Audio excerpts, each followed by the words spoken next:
Hey everyone, I'm Chief Meteorologist Jordan Frazier. We're jumping right into your weather watches and warnings because there's a lot of orange on here.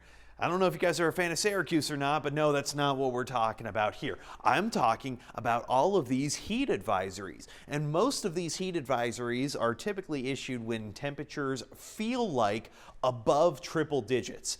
And that's going from Michigan all the way throughout Ohio, Indianapolis, all the way down toward Dallas. And typically the Texas standard for having heat advisories is going to be a bit on the higher scale versus much of the Great Lakes region. So it's hot out there, and it's going to be hot for this afternoon. We got a lot of those upper 90s, lower triple digits from the Gulf Coast all the way out through the Appalachian Mountains toward the Great Lakes, even Buffalo, New York into those 90s. And no, the West Coast is not excluded from it, except for San Diego and Seattle, but that's almost a given. 105 in Phoenix, 94 in Boise, 83 for Denver. All right, during the overnight hours, do we cool off a little bit?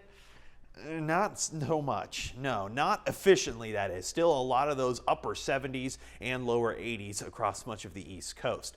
And well, here's kind of why we might see some of these showers and thunderstorms pushing its way through with some small severe potential, nothing drastic, nothing too crazy for this afternoon and evening. But we start to see, all right, maybe a bit of rain to try to help cool us down. Great, we'll happily take it. Now, most of this stuff staying sub-severe, which is really good. Pop-up showers across much of the Mississippi River Valley heading into your Friday afternoon and evening. And then much of the weekend actually looks pretty good across the country. Look at your Saturday. All right, a little bit more into the afternoon hours, but the overnight hours tend to be pretty good in terms of rain chances. Then again, they always are, so you got that going. But the next 6 to 10 days, wow, it is still going to stay very hot, especially across much of the Gulf region, from Houston all the way out toward Tallahassee and even much of the Northwest. You got much of Seattle, even the far eastern parts of Washington, northern parts of Idaho, seeing a lot of very warm, very above average temperatures. But what are these temperatures? Well, Seattle actually not too bad. A lot of those 70s. Spokane getting up into those 80s. Boise staying in those 90s.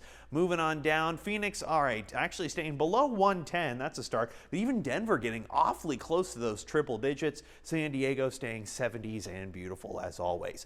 Much of Texas, a mix of those 90s and triple digits. Corpus Christi, I'm actually surprised we're not seeing some of those triple digits. Texas has been abnormally cooler lately compared to the past few seasons. Even Florida, a lot of those mid to upper 90s extending out farther north.